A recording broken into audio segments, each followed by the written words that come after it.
Raghuvaran BTech ఎట్లా ఉందో నిజంగా తంగల్ అన్న ఫీలింగ్ వచ్చిందండి. నిజంగా చాలా కొత్త తీసారు అన్న. ఏందా ఇది నాకు అర్థం కాదు. అడవి మనిషి అడవి మృగమా నాకు అర్థం కాదు. భయ్య ఒక సీన్ ఉంటుంది భయ్య, పాము నిరదింటారు భయ, రెండు కర్మనికి వచ్చిన పాము నిరదంగా అంటే ఆయన ఎలివేషన్ అయింది. ఆయన నిజంగా వేరే అనిపించింది అన్న. తనకు చూపించే ప్రతి షార్ట్కి వచ్చి కొత్త విజువలైజేషన్ ఉంటుంది భయ సినిమాలో. చాలా మన గోట్ల సినిమా చూసాం, గోట్ల అయిపోయి చూసాము. సో ఆ రకంగా అనిపించింది. అలాంటి ఒక ఎలిమెంట్ సినిమాలో వాడారు, చాలా బాగా అనిపించింది. అంటే నిజంగా కొన్ని సీన్స్ ఉంటాయి భయ్య, అసలు ఏడిపించేస్తారు భయ్య. మనం జైపీ సినిమా చూసినప్పుడు ఎట్లయితే ఏడిస్తామో అలాంటి సీన్స్ ఇలా కుప్పలు అన్న.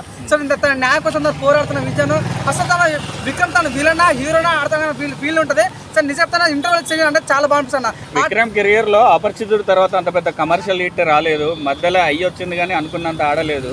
ఇప్పుడు ఇదేలా అనిపిస్తుంది? నేను చెప్తాను, అపరిచితుడు అపరిచిత అమ్మ మోడీ ఆస్కార్ లెవెల్ సినిమా అనేది 100% సినిమా మాత్రం మంచిగా చాలా బాగుంది.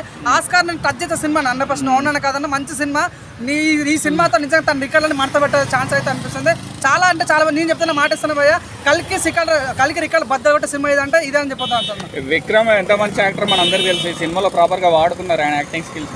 నిజంగా చాలా డిఫరెంట్ వాడు. అసలు నిజంగా తన బాడీ స్ట్రక్చర్ ఉంటుంది భయ్య. అసలు నిజంగా తను అసలు ఆ ఫీలింగ్ ఉంటుంది అన్నమాట. నిజంగా తను వేరే లోకంలో ఉన్న ఫీలింగ్ వస్తుంది. చాలా బాగుంటారు. చాలా అంటే గుండెలు కత్తుకున్న సినిమా తీస్తారు భయ్య, చాలా బాగుంది. నిజంగా డైరెక్టర్ హ్యాట్స్ ఆఫ్. చాలా అంటే చాలా బాగా తీశారు. Thank you.